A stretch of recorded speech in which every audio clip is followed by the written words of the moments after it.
What is your position on tolls on Highway 95 and 85?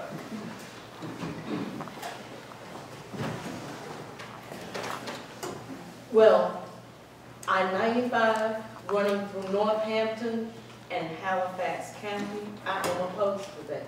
To me, we have an impoverished area already, and it's just another tax.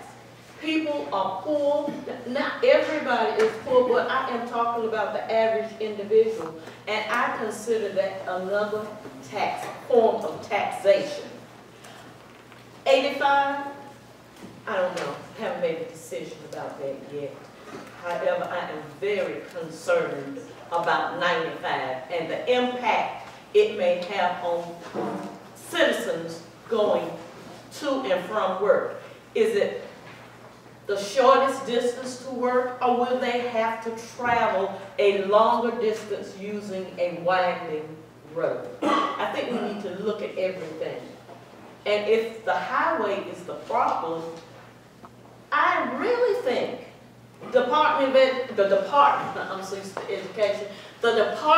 of Transportation with other agencies and other legislators sitting on that committee could perhaps find another way to fund improving that highway. Now, I have not been in the General Assembly. I am just basing my answer on common sense, what I call common sense, because the highway, the Department of Transportation has control over everything as far as impacting the economy.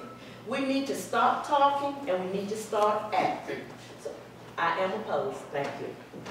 Thank you. Wray? Early in the comments that I expressed, I am totally against I-95 tolling. For the present time, I represent Northampton, Warren, and Vance County.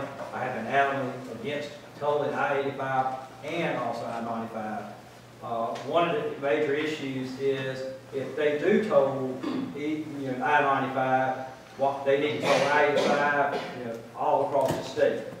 But we have so many needs. But the question that you've asked is I-85 and I-95 no, because of the poverty, the people we have in this community. It's going to kill economic development. It's going to kill, it goes right on down. We talk about education.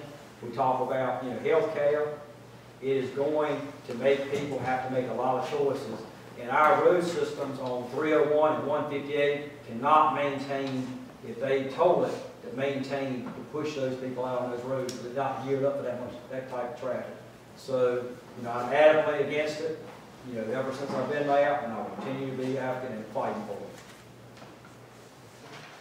it. All right, I also am against it. And I just think that I'm not just opposed to tolling on highways. I think that's part of our basic infrastructure. We have to find ways to fund it, but I'm against tolling. I just think that's not the way. And I believe in this particular instance, it would negatively impact the area. So I do oppose it. However, I have to say that if you've been in the legislature for 8 years and look like we're going to get it, then you haven't been able to stop it.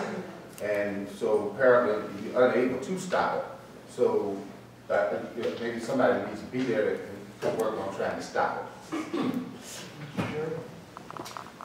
Well, I think the toll I think of the toll for highways in the same way I think of the lottery for education. It's just another way of getting money that we don't want to face the citizens and say, we want to spend your money and we need to justify it. I think it's a cop-out. If we need the roads, then we need somebody to convince us that we need to spend that money and the general public needs to pay for that.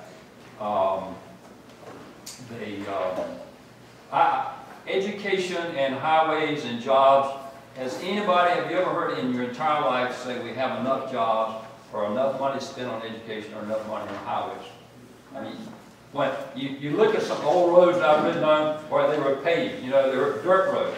Now they're paved, that was great. Then the next step is you got to have a white line down the middle and a white line down the side. Then you have the reflectors. Then you put little aprons out here. So everything can always be improved. We can always have smaller classes. If we have 30, we can go to 20. If we have 20, we can go to 10. We never have enough for education. We never have enough highways. We need to put a cap on spending in Raleigh, put a cap, and then argue about priorities.